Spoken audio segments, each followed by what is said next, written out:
The graphic novel called "The Blood of the Paladin" is based on my life journey with my bleeding disorder and other health challenges, and it was based on I had kind of towards the end of my liver disease when I was waiting for a transplant. I started writing. I started writing blogs and some social media posts, and I was getting a lot of feedback and support from people in my circle, and it really encouraged me to start to collect those thoughts together into a more of a formalized a memoir. And I had shared that with the folks at Believe Limited, and then the folks at BioMarin around the idea if there was a way that we could share my story with others. And the interesting thing is my story had a lot of episodes about my friends and how important my circle of friends were to me as a support network. And one of the things we did since we were kids was play a game called Dungeons and Dragons, which is a fantasy role playing game where you create a story together, community story or communal storytelling. And really using your imagination to kind of escape and to go into worlds, wonderful, imaginative worlds where anything is possible. And they said this would be great visually. And the folks at Believe Limited specifically said, what if we did it as a graphic novel? So that's how the project started, was based on my memoirs, the actual events I went through and my recollections. But then we transformed it into a script that was later illustrated um, with some real world stuff and then some of this fantastic space of Dungeons and Dragons as well. The graphic novel's been out for a few weeks now, and I've just been overwhelmed by the response from the community members. And they, really talk about, hey, that happened to me, or I remember that. So whether it's people in my generation of bleeding disorders, patients that live through the blood crisis and can identify, or whether it's young bleeding disorder community members that haven't experienced those things, but now they can understand better what the community has been through as a whole. Uh, but then also, I frankly think the idea of developing strategies to cope with pain or even isolation.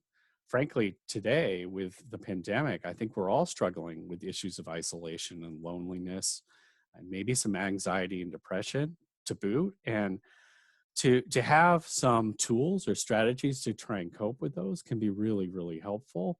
I use my imagination as a doorway to escape my pain. I've done that since I was a little kid. I can imagine or dream up new scenarios for my friends and I to play the next time we play D&D uh, when I'm sitting in a hospital bed.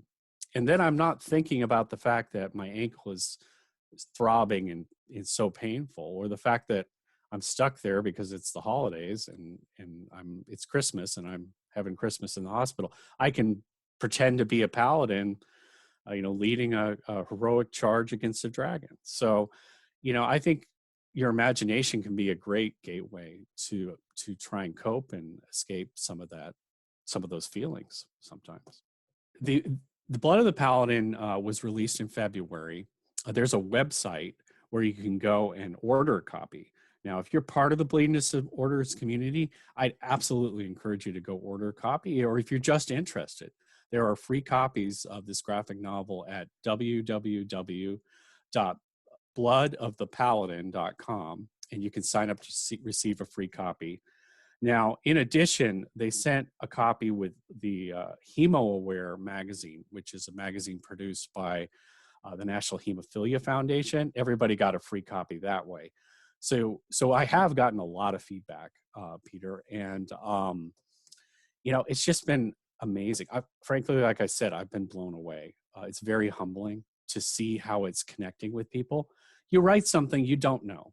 You hope that it'll connect with people. You hope it'll bring encouragement and hope. But, to hear them say, hey, I remember, I remember being scared to share my AIDS and HIV status, just like you did. And the fact that you told your friend, I remember being afraid, just like you did, that your friends wouldn't want to be your friends anymore.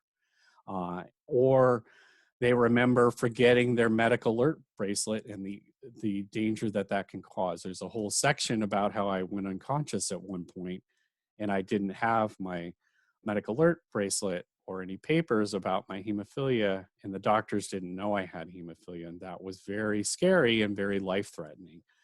So one gentleman told me, yep, I went and found my bracelet right after I read that and put it back on. So that was super important. And just the fact that they could see themselves in some of the episodes really meant a lot to me. And then one of the most touching things I heard recently was I shared the graphic novel with my transplant doctor, my liver transplant doctor, and sent him a copy, and he read it. He loved it. And he said, I got to be honest with you, Jonathan, I got a little emotional when I was reading it. He said, I remember in the 1980s, I was treating a young boy with severe hemophilia that had come to our hospital, and he had a bad case of hepatitis C, and we didn't have any treatments for him, and we lost him. But it gave me a lot of hope and encouragement to see that the advances we've made now, that some of you made it, and more of you are continuing to survive and go on to have a really fulfilling life.